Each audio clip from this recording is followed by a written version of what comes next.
Guys, আজকে আমরা আসছি টঙ্গী নদী বন্দর ইকো পার্কে।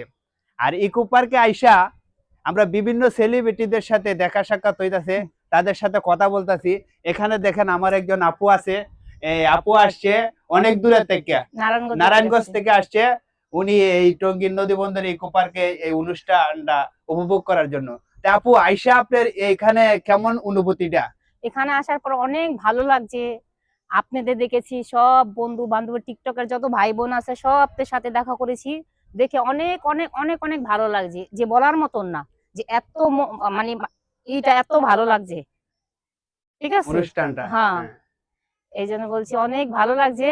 আর আপনারা যে যেখানে আসেন, আপনারা ওইখানে আসেন, আইসা আপনারা এই জায়গার অনেক মজা নেন আমাদের মতন। দর্শক বুঝতেই তো পারছেন আমার আপু কি বলছে। এখনো যারা আসছেন না, এখন প্রায় 2টা বাজে, আপনারা সবাই চলে আসেন টঙ্গী নদী বন্দর পার্কে। আমরা এখন আপনাদের জন্য অপেক্ষা করছি।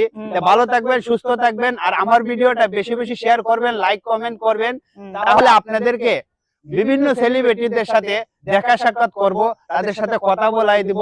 যদি প্রয়োজন মনে করেন যে তাদের সাথে কথা বলবেন, তাহলে আমাদের সাথে আমার ইনবক্সে গিয়ে সেটা নক দিয়েন। অবশ্যই আমি আপনাদেরকে তাদের সাথে কথা বলাই দিব।